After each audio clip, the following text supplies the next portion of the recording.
A 7.600 metros de altura, donde el oxígeno es tan escaso que cada respiración se convierte en una batalla desesperada por la vida, una pequeña carpa roja se mecía violentamente contra los vientos huracanados del Himalaya.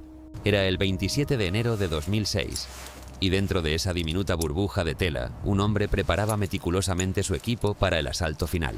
Fuera, la temperatura alcanzaba los 50 grados bajo cero. El Makalu, el quinto pico más alto del mundo, lo observaba implacable, como una deidad antigua que jamás había sido derrotada en la temporada más mortal del año. Ese hombre estaba completamente solo. Llevaba 43 días en la montaña. Nadie lo acompañaba. Nadie podría salvarlo. Durante casi medio siglo, el Makalu había permanecido invicto en invierno, un gigante de 8.462 metros que se burlaba de los mejores alpinistas del planeta. Cientos lo habían intentado. Todos habían fracasado o habían muerto en el intento. Las expediciones invernales a los 8000 son consideradas el último bastión del alpinismo extremo, donde las probabilidades de supervivencia se desploman hasta límites aterradores. Los vientos alcanzan velocidades de 300 km por hora, capaces de arrancar a un ser humano del suelo y lanzarlo al vacío como si fuera un muñeco de trapo. La sensación térmica desciende hasta niveles que congelan la carne expuesta en cuestión de segundos. Y sin embargo, alguien había decidido que ese era el momento perfecto para intentar lo imposible. Jean-Christophe Lafay no era un suicida. Era una leyenda viviente del alpinismo francés. Un hombre que había conquistado 11 8000, que había sobrevivido a tormentas que mataron a docenas de escaladores, que había rescatado compañeros al borde de la muerte en las zonas más letales del planeta. Tenía 40 años, una esposa que lo adoraba, 3 hijos pequeños esperándolo en casa y una reputación que lo colocaba entre los mejores alpinistas del mundo moderno. Pero tenía algo más, una obsesión que consumía cada fibra de su ser, una necesidad implacable de enfrentarse a lo que nadie más se atrevía. Una filosofía simple y aterradora que había definido toda su carrera. El peligro era parte importante de la experiencia. A la mañana siguiente la carpa roja seguía allí, perfectamente montada, meciéndose sola en el viento helado. Pero Jean-Christophe Lafay había desaparecido.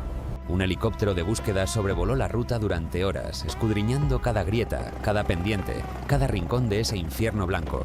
Solo el silencio sepulcral de la montaña y una pregunta que jamás sería respondida. ¿Alcanzó la cumbre antes de que el Makalu se cobrara su vida? ¿O cayó en una grieta mortal durante el ascenso, sin haber tocado jamás ese pico maldito? Su cuerpo nunca fue encontrado, y el Makalu guardó su secreto para siempre. En la frontera entre Nepal y el Tíbet, elevándose como un colmillo negro contra el cielo del Himalaya, se alza el Makalu. 8.462 metros de roca, hielo y muerte. El quinto pico más alto del planeta. Para los alpinistas profesionales, el Makalu no es simplemente otra montaña, es la bestia que nadie ha podido domar cuando el invierno convierte el Himalaya en el lugar más hostil de la Tierra. Mientras que el Everest, el K2, el Lhotse y el resto de los gigantes de 8000 metros han sido conquistados en la temporada invernal, el Makalu permanecía invicto, completamente invicto. Y había una razón aterradora para ello. Para entender la magnitud de este desafío, primero debemos comprender qué significa realmente escalar un 8000 en invierno. No estamos hablando de expediciones comerciales con sherpas, oxígeno embotellado y cuerdas fijas. Estamos hablando del alpinismo en su forma más pura y letal, el estilo alpino. Esto significa un solo alpinista, sin apoyo, sin campamentos avanzados preparados por equipos de soporte, sin líneas de seguridad preestablecidas. Es el ser humano contra la montaña en su estado más primitivo y salvaje. Y cuando añades el factor invernal a la ecuación, las probabilidades de muerte se disparan hasta niveles que desafían cualquier lógica de supervivencia. Las temperaturas pueden descender hasta los 60 grados bajo cero con sensación térmica. Los vientos alcanzan velocidades de 300 km por hora, suficientes para arrancar literalmente a una persona del suelo y lanzarla al vacío como si fuera una pluma. El Makalu tiene una reputación aterradora incluso en temporada alta.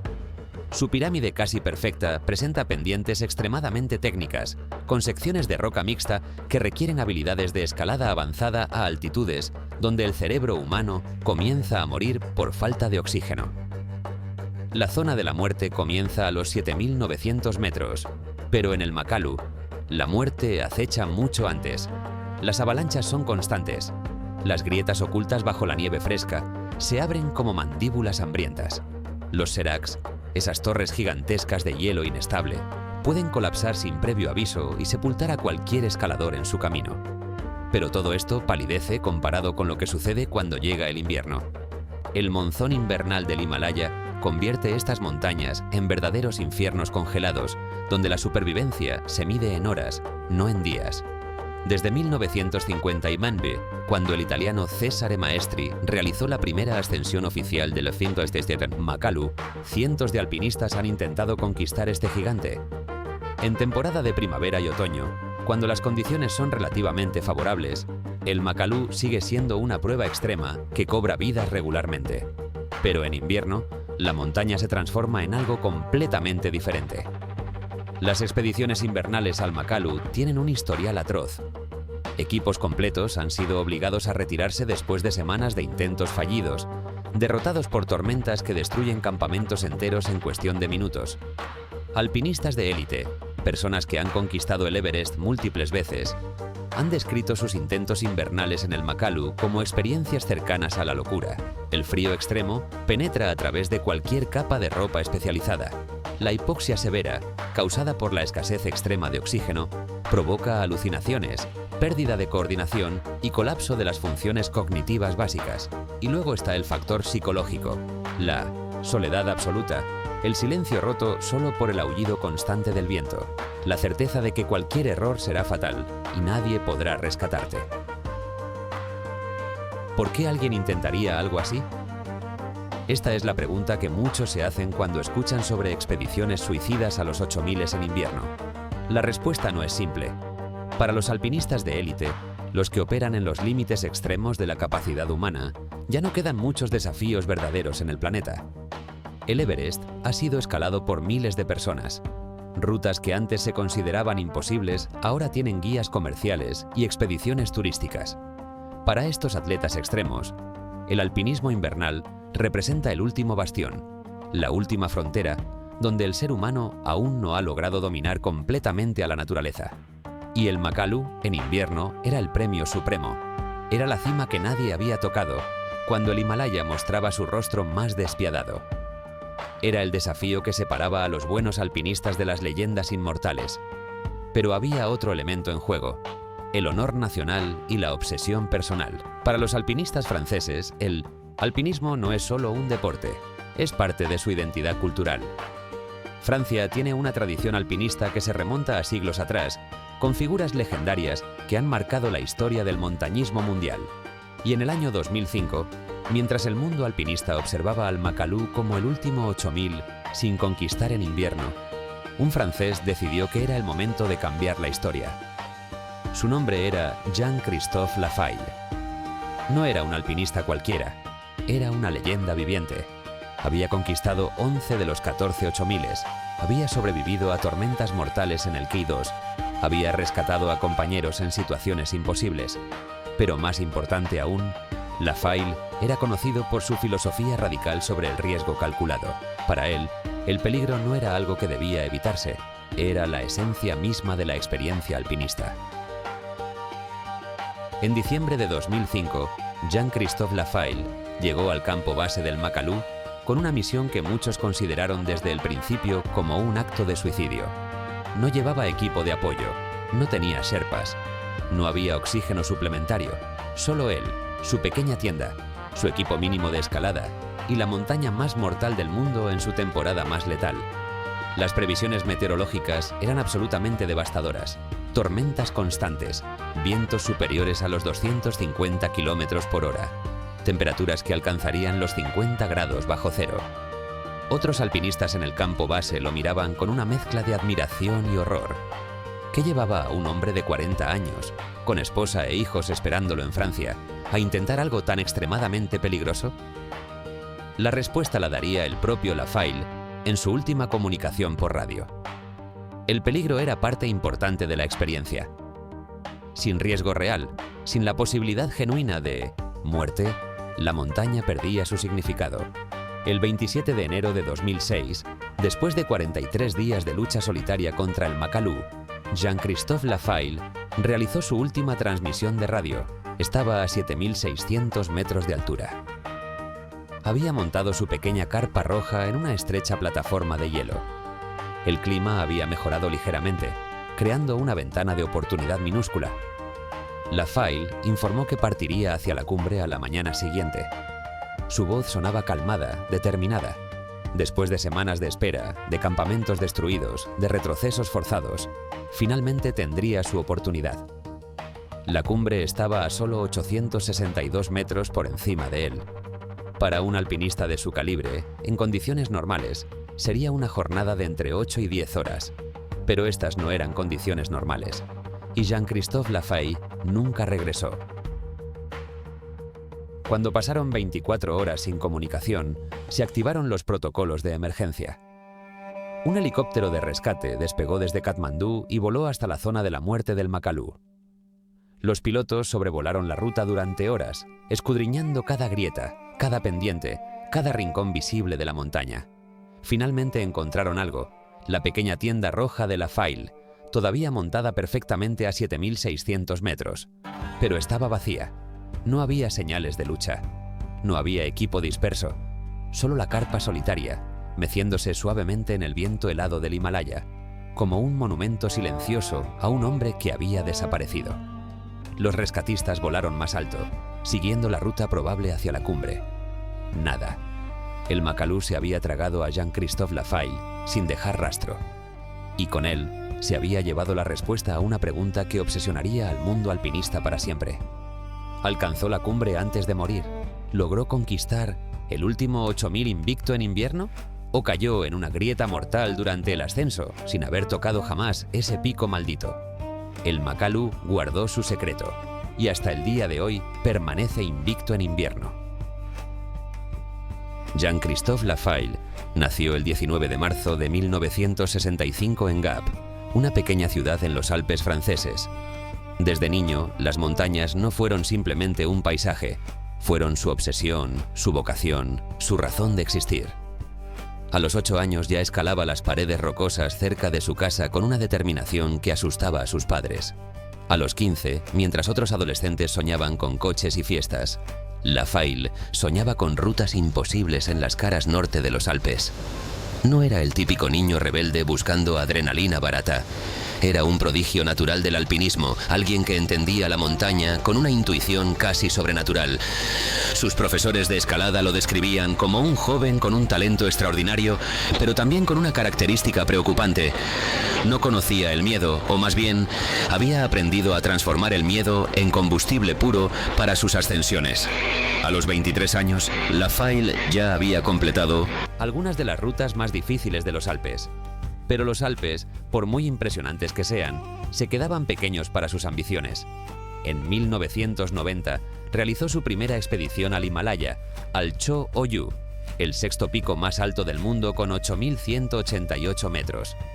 Alcanzó la cumbre sin oxígeno suplementario, algo que solo los alpinistas de élite absoluta pueden lograr. Pero lo más impresionante no fue llegar a la cima, fue cómo lo hizo.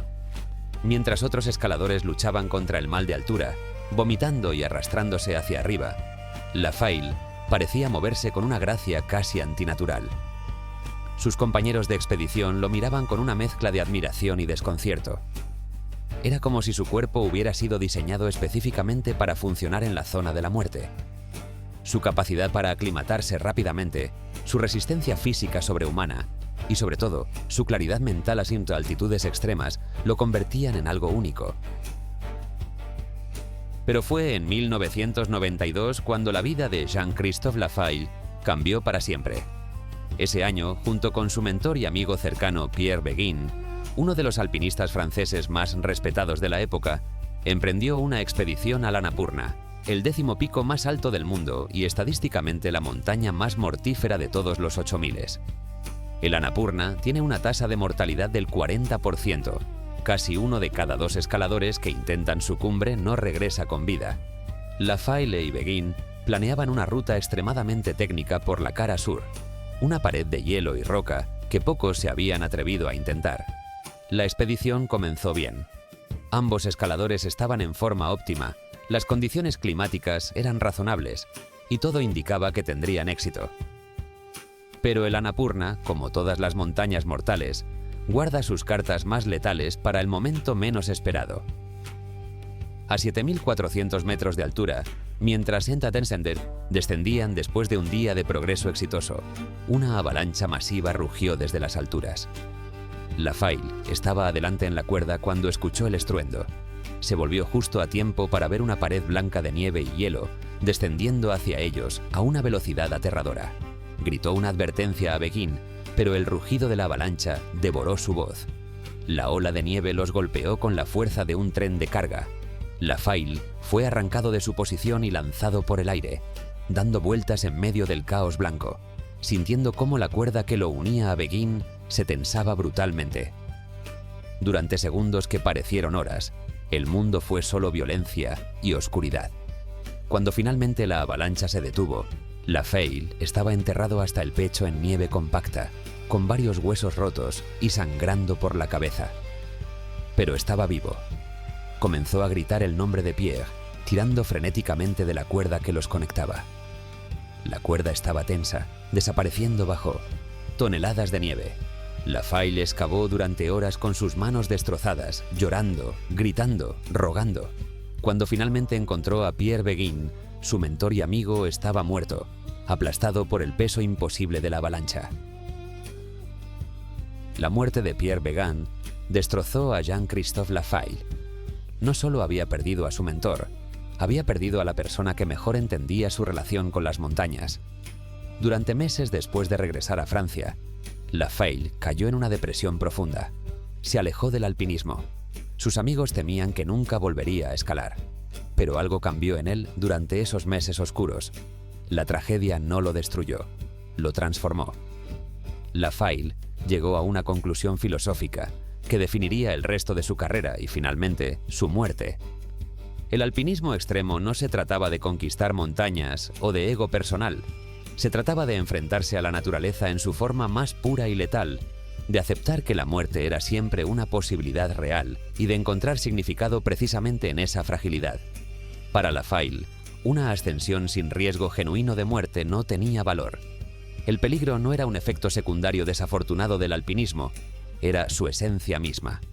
Esta filosofía, que muchos consideraban suicida, se convirtió en su sello distintivo cuando Lafaille regresó al Himalaya en 1996 Mentosiriasties. Lo hizo con una determinación renovada y casi fanática. En los siguientes 11 años, construyó un currículum que lo colocó entre los mejores alpinistas del mundo.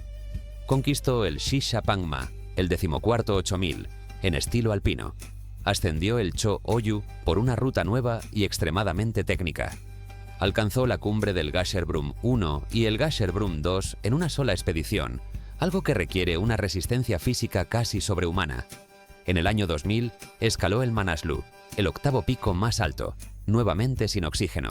Cada una de estas ascensiones era una proeza notable por sí misma, pero lo que hacía a Lafaille verdaderamente excepcional era su estilo. Rechazaba sistemáticamente el uso de oxígeno embotellado, argumentando que distorsionaba la experiencia genuina de la altitud. Prefería expediciones pequeñas o, incluso solitarias, evitando los grandes circos comerciales que habían transformado el Everest en un parque temático mortal. Y siempre, siempre, elegía las rutas más difíciles, las más técnicas, las más peligrosas. Pero no todo era gloria y cumbre. En el año 2003, durante un intento en el K2, la segunda montaña más alta del mundo y considerada más mortífera que el Everest, Lafaille casi muere. Una tormenta feroz atrapó a su equipo a 8.000 metros de altura. Las temperaturas cayeron a 60 grados bajo cero con el factor viento. 2 miembros de la expedición murieron congelados. Lafaille sobrevivió por pura voluntad, arrastrándose hacia abajo durante 3 días en condiciones que deberían haberlo matado. Perdió varios dedos de los pies por congelación severa. Los médicos le dijeron que su carrera como alpinista de élite había terminado. Lafaille simplemente sonrió. 8 meses después, estaba de vuelta en el Himalaya, escalando el Broad Peak con dedos artificiales en sus botas. Cuando los periodistas le preguntaban por qué seguía arriesgando su vida después de tantas tragedias, su respuesta era siempre la misma: porque el peligro era parte importante de la experiencia. Sin riesgo real, la montaña no tenía significado. Para el año 2005, Jean-Christophe Lafay había alcanzado un estatus casi mítico en el mundo del alpinismo. Había conquistado 11 de los 14 8000. Había sobrevivido a situaciones que habían matado a docenas de otros escaladores. Había rescatado compañeros en la zona de la muerte cuando cualquier otra persona los habría abandonado. Pero había algo que lo obsesionaba: el Makalu en invierno. El último 8000 sin conquistar en la temporada más letal. La prueba definitiva. El desafío que separaba a los buenos alpinistas de las leyendas inmortales. Lafay sabía que intentarlo era extraordinariamente peligroso. Sabía que las probabilidades estaban brutalmente en su contra. Sabía que podría no regresar. Pero para él, eso no era un argumento contra la expedición. Era precisamente la razón por la que debía intentarlo. Tenía 40 años. Tenía una esposa, Katia, que lo adoraba y lo comprendía. Tenía 3 hijos pequeños. Y sin embargo, la llamada de la montaña era más fuerte que cualquier consideración racional.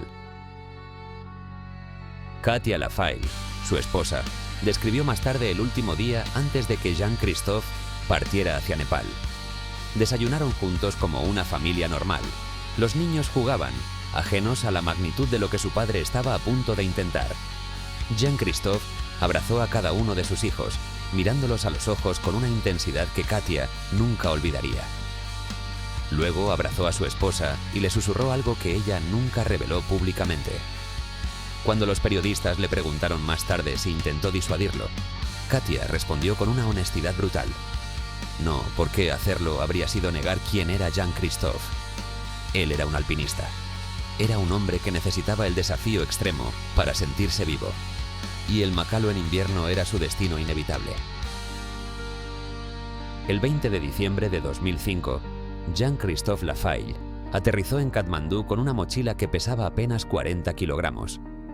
Dentro de ella llevaba todo lo que necesitaría para sobrevivir 6 semanas en el lugar más hostil del planeta. Una tienda ultraligera de color rojo brillante, un saco de dormir clasificado para menos 50 grados centígrados, equipo de escalada minimalista y raciones de comida deshidratada calculadas con precisión milimétricamente. No había oxígeno embotellado, no había radio satelital de emergencia, no había equipo de respaldo. Otros alpinistas en el aeropuerto lo reconocieron inmediatamente y algunos se acercaron a saludarlo con una mezcla de admiración y preocupación. Cuando le preguntaron sobre su expedición solitaria al Makalu en pleno invierno, Lafay simplemente sonrió y dijo algo que helaría la sangre de cualquier persona cuerda. Iba a intentar lo imposible y lo haría completamente solo. El viaje desde Katmandú hasta el campo base del Makalu es una odisea en sí misma. Primero, un vuelo en avioneta hasta Tumlintar, un aeropuerto diminuto rodeado de montañas donde los pilotos aterrizan prácticamente a ciegas. Luego, una caminata de 7 días a través de valles remotos, puentes colgantes que se mecen sobre gargantas de cientos de metros de profundidad y senderos que atraviesan pueblos donde el tiempo parece haberse detenido hace siglos. Lafay hizo este trekking solo, cargando su propia mochila, rechazando la ayuda de porteadores. Los aldeanos lo miraban con curiosidad mientras pasaba. Un hombre occidental caminando solo hacia las montañas más altas del mundo en pleno invierno. Algunos le ofrecían té caliente y le advertían sobre los espíritus malignos que habitaban las cumbres nevadas. Lafay agradecía cortésmente, pero nunca se detenía más de lo necesario. Cada día que pasaba en altitudes bajas era un día desperdiciado. Necesitaba llegar al campo base, establecer sus campamentos y comenzar el proceso brutal de aclimatación antes de que la ventana climática invernal se cerrara completamente. El campo base del Makalu se encuentra a 5.300 metros de altura, en un valle desolado donde el viento sopla constantemente y la temperatura rara vez supera los 0 grados incluso en verano. Cuando Lafay llegó el 28 de diciembre, el campamento estaba completamente desierto. En temporada alta, este lugar bulle con docenas de tiendas, expediciones comerciales, sherpas preparando equipos y escaladores de todo el mundo. Pero en invierno, el campo base del Makalu es un páramo congelado y abandonado. Lafay montó su pequeña tienda en una plataforma de piedras que encontró relativamente protegida del viento. Esa noche, mientras preparaba su primera comida caliente en días, la realidad de su situación comenzó a hacerse evidente. No había nadie en cientos de kilómetros a la redonda. No había helicópteros de rescate disponibles debido a las condiciones climáticas extremas. No había equipo de apoyo en campamentos inferiores. Si algo salía mal, si se lesionaba, si enfermaba, si una tormenta lo atrapaba en la zona de la muerte, estaría completamente solo. Nadie podría ayudarlo. Nadie podría salvarlo. Y LaFaille lo sabía perfectamente cuando aceptó este desafío. La aclimatación es el proceso mediante el cual el cuerpo humano se adapta gradualmente a las altitudes extremas donde el oxígeno es escaso. En condiciones normales, un alpinista pasa semanas subiendo y bajando entre diferentes campamentos, permitiendo que su cuerpo produzca más glóbulos rojos y se ajuste a la hipoxia. Pero LaFaille no tenía el lujo del tiempo. El invierno himalayo tiene ventanas climáticas extremadamente breves, periodos de apenas días, donde las tormentas se calman lo suficiente como para intentar un ascenso. Entre esas ventanas, las condiciones son absolutamente mortales. Vientos de 300 km por hora, nevadas constantes y visibilidad cero. LaFaille tenía que aclimatarse rápidamente, establecer varios campamentos de altura y estar listo para atacar la cumbre en el momento exacto en que el clima ofreciera una oportunidad. Su plan era ambicioso hasta el punto de la temeridad. Ascender hasta 6.500 metros en la primera semana, establecer un campamento 1, luego regresar al campo base para recuperarse, después subir hasta 7.000 metros para el campamento 2 y finalmente, cuando estuviera completamente aclimatado, hacer el asalto final desde 7.600 metros hasta la cumbre en una sola jornada. Todo esto en solitario absoluto. La primera semana de enero de 2006 fue cuando las cosas comenzaron a volverse verdaderamente infernales. LaFaille había establecido exitosamente su campamento 1 a 6.400 metros, pero el clima se deterioró con una violencia aterradora. Los vientos huracanados que caracterizan el invierno himalayo llegaron con furia apocalíptica. Su primera tienda fue literalmente arrancada de sus anclajes y lanzada al vacío mientras él dormía dentro. LaFaille despertó siendo levantado por el aire, todavía dentro de su saco de dormir, dando vueltas en medio del caos mientras el viento lo arrastraba por la pendiente.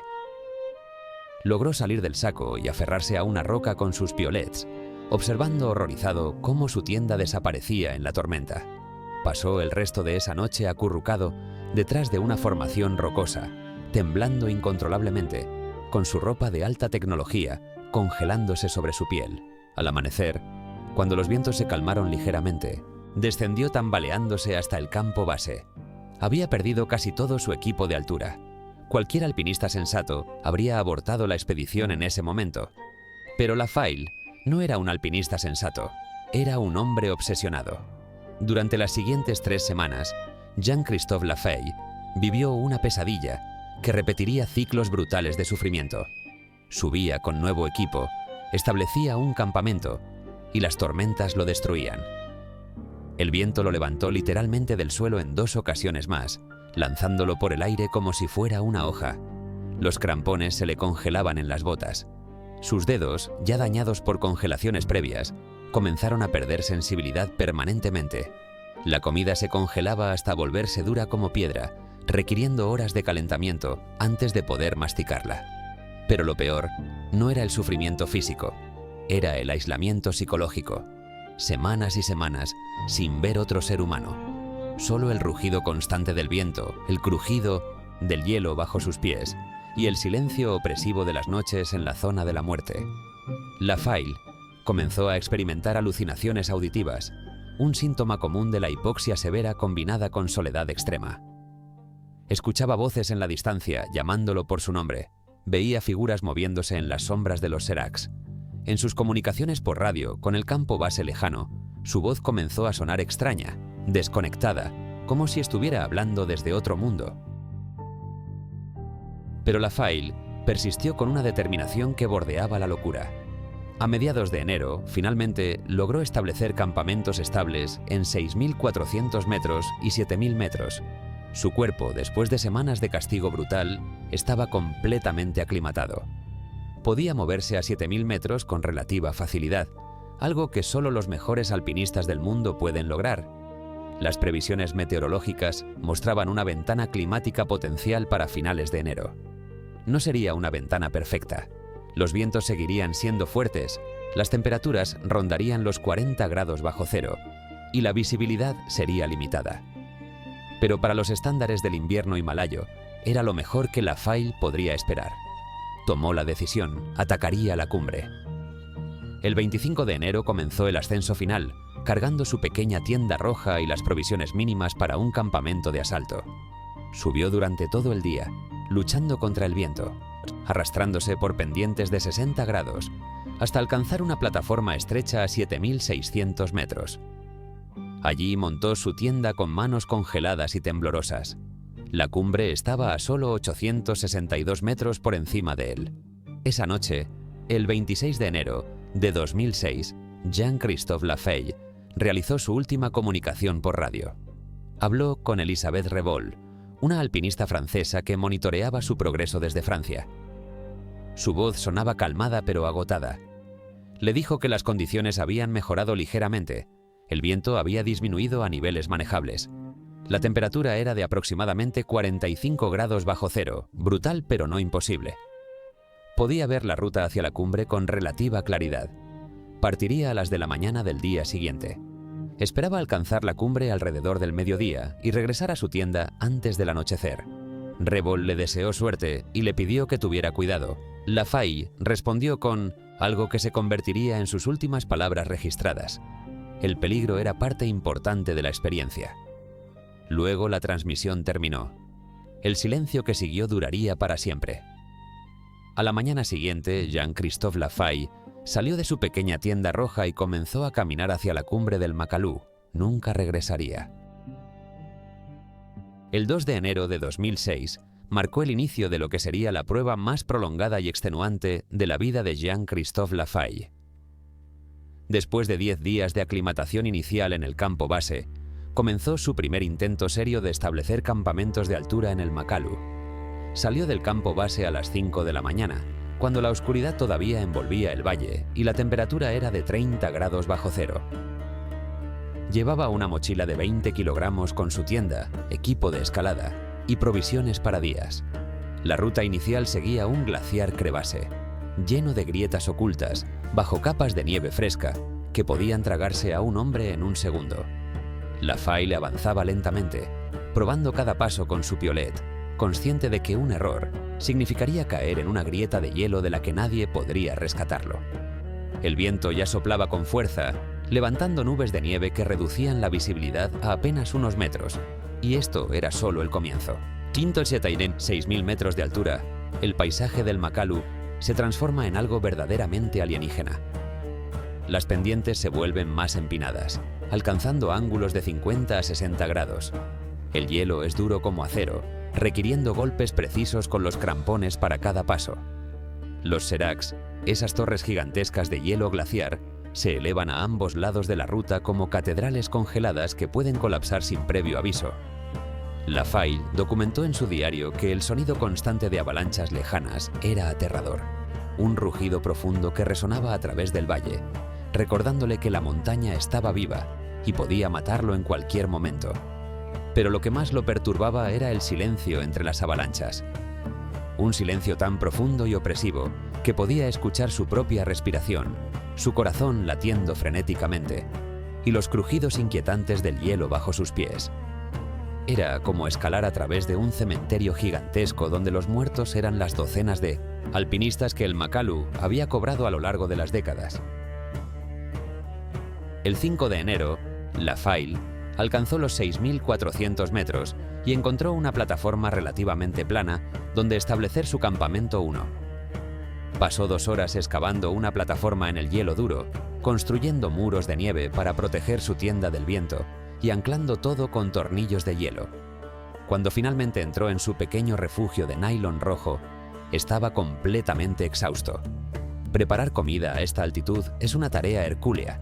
El agua hierve a temperatura mucho más baja debido a la presión atmosférica reducida, lo que significa que se necesitan horas para derretir nieve y preparar una comida caliente. Mientras esperaba que su estufa diminuta derritiera bloques de nieve, Lafaille sintió por primera vez la mordida real del frío invernal himalayo. A pesar de su saco de dormir de última generación, a pesar de su ropa térmica especializada, el frío penetraba hasta sus huesos. Sus dedos de los pies, ya dañados por congelaciones previas, comenzaron a perder sensibilidad. Esa noche, mientras el viento aullaba afuera con una furia demencial, Lafaille apenas durmió. Y al amanecer, su pesadilla apenas estaba comenzando. La tormenta llegó con una violencia que desafiaba toda descripción. Los vientos alcanzaron velocidades estimadas de 250 kilómetros por hora, suficientes para arrancar literalmente objetos del suelo. Lafaille estaba dentro de su tienda cuando sintió que todo el refugio comenzaba a temblar violentamente. Los postes de aluminio se doblaban bajo la presión del viento. El nylon se agitaba con un chasquido ensordecedor que sonaba como disparos de rifle. Lafaille se aferró al interior de la tienda, usando su propio peso corporal para evitar que saliera volando, pero no fue suficiente. De repente, con un sonido de tela rasgándose, los anclajes cedieron. La tienda fue arrancada de la plataforma con Lafaille todavía dentro. Durante segundos aterradores, el alpinista francés voló por el aire, dando vueltas dentro de su tienda colapsada, sin saber si caería por una pendiente de 1000 metros o se estrellaría contra las rocas. La tienda finalmente se detuvo unos 30 metros más abajo, enganchada en una formación rocosa. Lafaille salió gateando, temblando no solo por el frío sino por el terror puro. Había experimentado tormentas antes, pero esto era diferente. Esto era la montaña diciéndole que no era bienvenido. El descenso de emergencia hasta el campo base fue una de las experiencias más traumáticas de su vida. Sin tienda, sin la mayoría de su equipo que había sido dispersado por el viento, Lafaille tuvo que descender 6.400 metros en condiciones de tormenta total. La visibilidad era prácticamente nula. Varias veces se desorientó completamente, caminando en círculos, perdiendo la ruta. Sus manos estaban tan congeladas que apenas podía sostener su piolet. En un momento, tropezó y comenzó a deslizarse pendiente abajo, ganando velocidad aterradoramente rápido. Logró autoarrestarse clavando su piolet en el hielo después de caer casi 100 metros, pero el incidente lo dejó profundamente sacudido. Cuando finalmente llegó al campo base 20 horas después de salir de su campamento destruido, colapsó dentro de su tienda base y lloró por primera vez en años. No eran lágrimas de derrota, eran lágrimas de frustración pura. La montaña lo había rechazado, brutalmente. Pero Lafaille no era el tipo de hombre que aceptaba la derrota. Durante los siguientes 15 días, Jean-Christophe Lafaille vivió un ciclo infernal de intentos, fracasos y persistencia sobrehumana. Esperaba que las tormentas se calmaran, lo cual podía tomar días. Luego ascendía nuevamente con equipo de reemplazo, establecía campamentos y las tormentas los destruían otra vez. Cada ciclo lo debilitaba físicamente. Estaba perdiendo peso rápidamente, sus reservas de grasa corporal consumidas por el esfuerzo extremo y el frío brutal. Sus músculos comenzaban a atrofiarse, un proceso inevitable a altitudes extremas, donde el cuerpo literalmente se come a sí mismo para obtener energía. Sus comunicaciones por radio con Elisabeth Revol en Francia se volvieron cada vez más esporádicas y preocupantes. Su voz sonaba diferente, más lenta, más confusa, con largas pausas, donde parecía olvidar lo que estaba diciendo. Estos son síntomas clásicos de edema cerebral de altitud, una condición donde el cerebro se hincha debido a la hipoxia y puede causar daño permanente o muerte. Revol le suplicaba que descendiera, que abortara la expedición, que priorizara su vida sobre la cumbre. Lafaille se reía y respondía que estaba perfectamente bien, aunque claramente no lo estaba. El 18 de enero marcó un punto de inflexión. Lafaille logró finalmente establecer campamentos estables en 6.400 metros y 7.000 metros. Las tormentas habían disminuido ligeramente en intensidad, aunque seguían siendo mortalmente peligrosas. Su cuerpo, después de casi un mes de castigo continuo, estaba completamente aclimatado a la altitud extrema. Podía pensar con relativa claridad a 7.000 metros, algo extraordinario, considerando que la mayoría de las personas pierden capacidad cognitiva severa a esa altura. Pero el precio de esta aclimatación era visible en su cuerpo demacrado. Había perdido más de 15 kilogramos. Sus mejillas estaban hundidas. Sus ojos tenían una mirada vidriosa y distante. Las fotos que tomó de sí mismo en esta etapa muestran a un hombre que parece haber envejecido 20 años en un mes. Sin embargo, su determinación no había disminuido ni un ápice. Las previsiones meteorológicas mostraban una ventana climática potencial para finales de enero. No era perfecta, pero era su oportunidad. Lafaille decidió que atacaría la cumbre. El 25 de enero, Jean-Christophe Lafaille comenzó su ascenso final. Salió del campamento a 7.000 metros, llevando solo lo esencial: su pequeña tienda roja, un saco de dormir, una estufa diminuta y raciones de comida para 2 días. La ruta hacia los 7.600 metros era técnicamente desafiante, con secciones de roca mixta que requerían escalada real, no solo caminata en hielo. Cada movimiento era calculado, deliberado, consciente de que un resbalón significaría una caída mortal. El viento seguía siendo feroz, con ráfagas que amenazaban con arrancarlo de la pared. Sus dedos congelados apenas podían agarrar las rocas. Pero Lafaille continuó, metro por metro, hora tras hora. Al anochecer, alcanzó una estrecha cornisa a 7.600 metros. Allí, en ese punto expuesto y salvajemente peligroso, montó su tienda con las últimas reservas de energía. La cumbre estaba a solo 862 metros por encima de él, menos de 9 horas de escalada en condiciones normales. Pero estas no eran condiciones normales, y el día siguiente sería su última oportunidad de hacer historia o convertirse en otra estadística del Makalu invernal. El 27 de enero de 2006, amaneció con un cielo sorprendentemente despejado sobre el Makalu. Las previsiones meteorológicas habían acertado, la ventana climática había llegado. Los vientos, aunque todavía peligrosamente fuertes, habían disminuido a velocidades manejables de aproximadamente 80 km por hora. La temperatura era de 45 grados bajo cero, brutal pero no imposible para un alpinista del calibre de Lafaille. La visibilidad era excelente para los estándares invernales del Himalaya. Se podía ver la ruta hacia la cumbre con relativa claridad desde el campamento a 7.600 metros. Jean-Christophe Lafaille despertó a las 3 de la mañana, comenzó a derretir nieve para preparar té caliente y comida, y empezó el ritual meticuloso de prepararse para el asalto final. Verificó cada pieza de su equipo: crampones asegurados correctamente, arnés ajustado, piolet afilado, cuerdas organizadas. A las 1:30 de la mañana salió de su pequeña tienda roja y comenzó a escalar hacia la cumbre. Nadie lo vería vivo nuevamente. La ruta desde 7.600 metros hasta la cumbre del Makalu a 8.462 metros es técnicamente desafiante incluso en las mejores condiciones. Incluye secciones de escalada en roca mixta con exposición extrema, campos de nieve profunda donde cada paso requiere un esfuerzo hercúleo y una cresta final expuesta donde los vientos pueden alcanzar fuerzas capaces de lanzar a un escalador al vacío. En condiciones invernales, esta ruta se transforma en algo verdaderamente diabólico. El hielo es tan duro que los crampones apenas penetran. La nieve oculta grietas mortales que pueden abrirse bajo el peso de una persona. Y sobre todo está la hipoxia severa. A esta altitud, hay solo 1/3 del oxígeno disponible al nivel del mar. El cerebro humano comienza a morir lentamente. La coordinación se deteriora. El juicio se nubla. Cada paso es una batalla contra el cuerpo mismo, que suplica descender, que grita que está muriendo. Para un alpinista solo, sin oxígeno embotellado, esto no es simplemente escalar una montaña, es desafiar los límites absolutos de la supervivencia humana.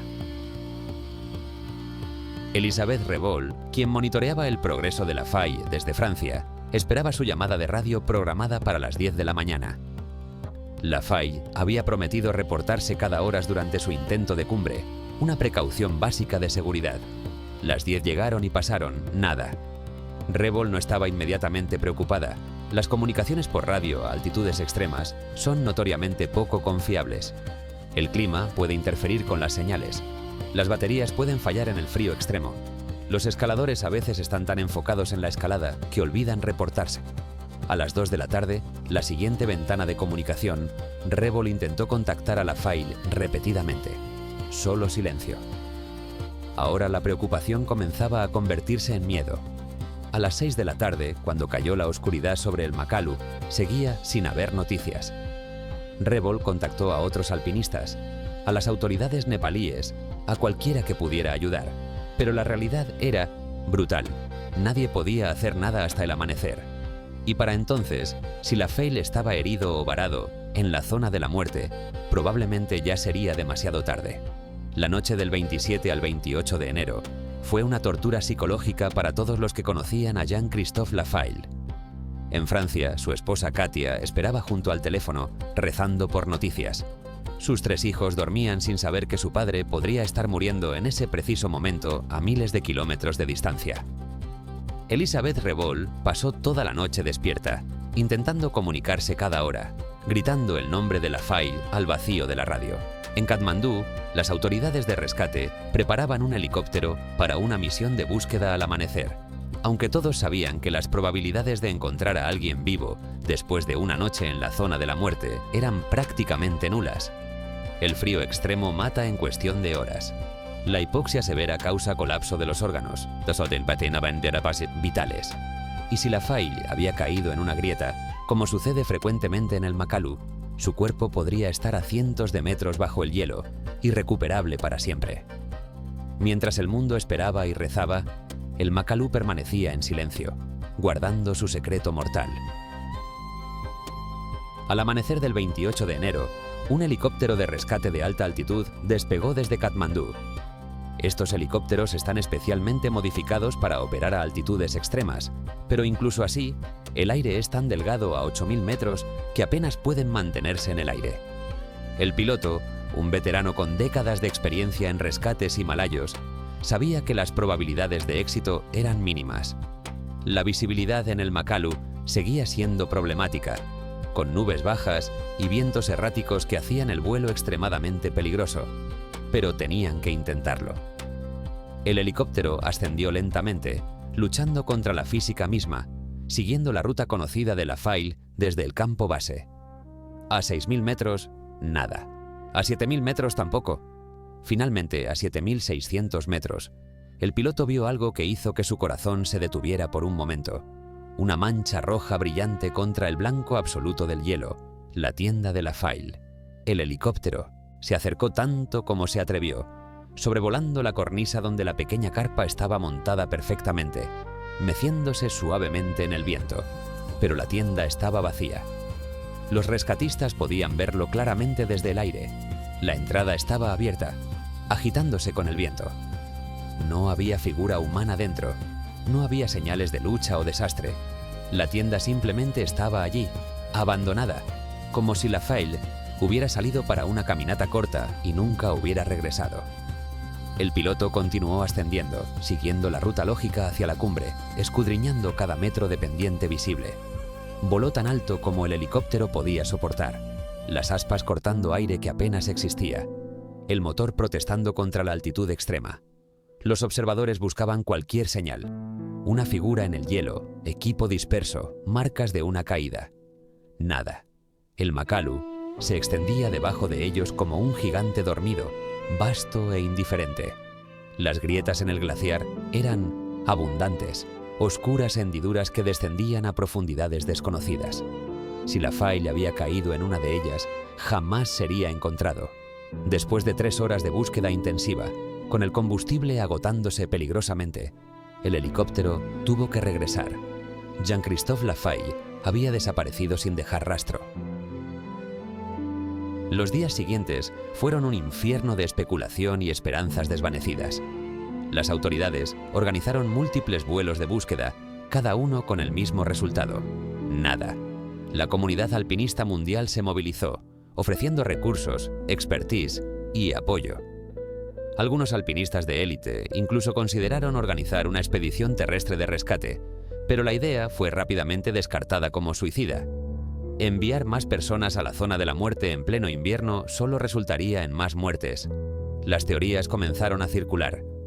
Algunos especulaban que Lafaille había alcanzado la cumbre, pero había colapsado durante el descenso, su cuerpo ahora congelado en alguna pendiente inaccesible. Otros creían que había caído en una grieta oculta, posiblemente entre su tienda y la cumbre, desapareciendo en las entrañas heladas del Makalu. Una teoría particularmente perturbadora sugería que había sufrido edema cerebral agudo, causándole confusión severa y llevándolo a caminar en la dirección equivocada, perdido para siempre en el laberinto de hielo. Pero la pregunta que obsesionaba a todos, la pregunta que jamás sería respondida con certeza, era simple y atormentadora. ¿Alcanzó Jean-Christophe Lafaille la cumbre del Makalu antes de morir? Si lo hizo, habría logrado lo imposible, la primera ascensión invernal exitosa del último 8000 sin conquistar en la temporada más mortal. Su nombre quedaría inmortalizado en la historia del alpinismo como el hombre que finalmente domó al Makalu invernal. Pero si no lo hizo, si cayó durante el ascenso, sin haber tocado la cumbre, entonces su muerte fue en vano, otro alpinista tragado por la arrogancia de desafiar a la naturaleza. El Makalu guardó este secreto celosamente. No había fotos de cumbre, no había testigos. Solo la pequeña tienda roja vacía a 7600 metros, mecida por el viento eterno, un monumento silencioso a un hombre que había desaparecido persiguiendo lo imposible. Y en esa tienda abandonada, los rescatistas encontraron algo que hizo que la tragedia fuera aún más desgarradora: el diario personal de Lafaille, con la última entrada fechada en la mañana del 27 de enero. Las palabras finales eran simples y profundamente reveladoras. Hoy voy por la cumbre o muero intentándolo. No hay tercera opción. En los días posteriores a la desaparición de Jean-Christophe Lafaille, los expertos en alpinismo de alta altitud comenzaron a analizar meticulosamente cada detalle disponible para intentar reconstruir lo que realmente sucedió en esas últimas horas. La teoría más aceptada entre los alpinistas profesionales es la de la grieta mortal. El Makalu, como todos los gigantes himalayos, está atravesado por un laberinto de grietas glaciares que pueden tener cientos de metros de profundidad. Muchas de estas grietas están ocultas bajo capas delgadas de nieve fresca que parecen sólidas, pero pueden colapsar bajo el peso de una persona. En invierno, cuando las nevadas son constantes y los vientos redistribuyen la nieve creando puentes falsos sobre estas grietas, el peligro se multiplica exponencialmente. Lafaille, escalando solo y sin la seguridad de una cuerda compartida con un compañero, habría sido especialmente vulnerable. Un solo paso en falso, una plataforma de nieve que cediera bajo su peso y habría caído en la oscuridad helada, su cuerpo desapareciendo para siempre en las entrañas del Makalu.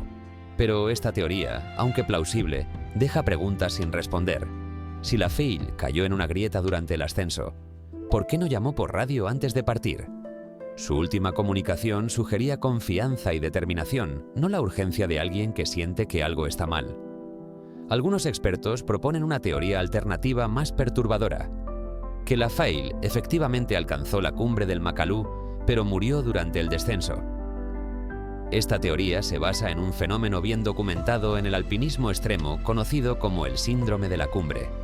Después de alcanzar el objetivo por el cual han sufrido durante semanas o meses, muchos alpinistas experimentan una euforia tan intensa que su juicio se nubla completamente.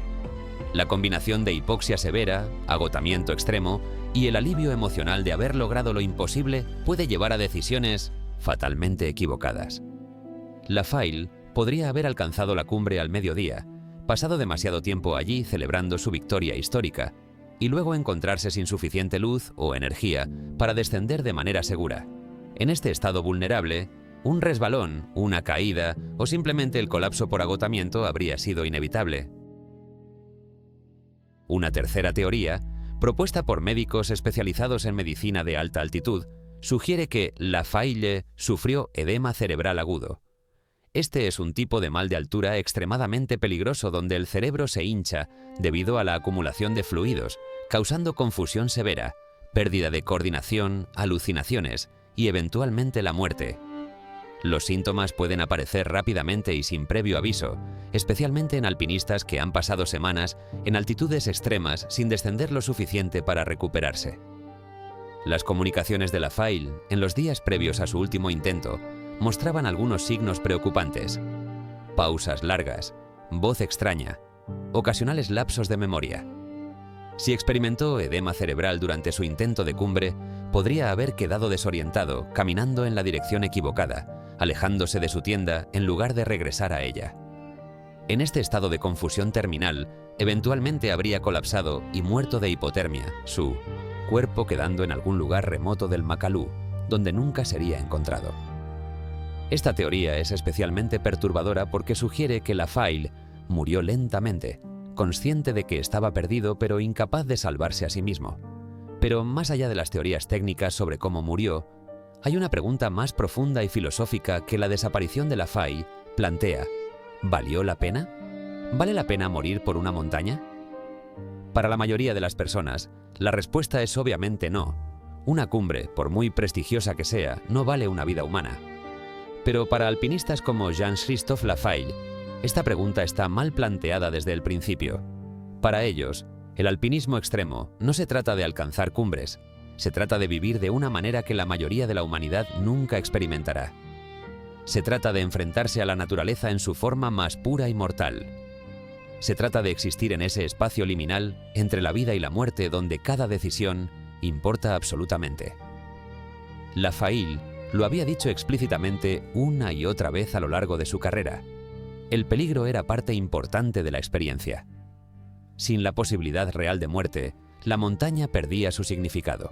Para él, una vida sin ese tipo de desafío extremo no era una vida que valiera la pena vivir. Y si aceptamos esta filosofía, entonces su muerte no fue una tragedia sin sentido.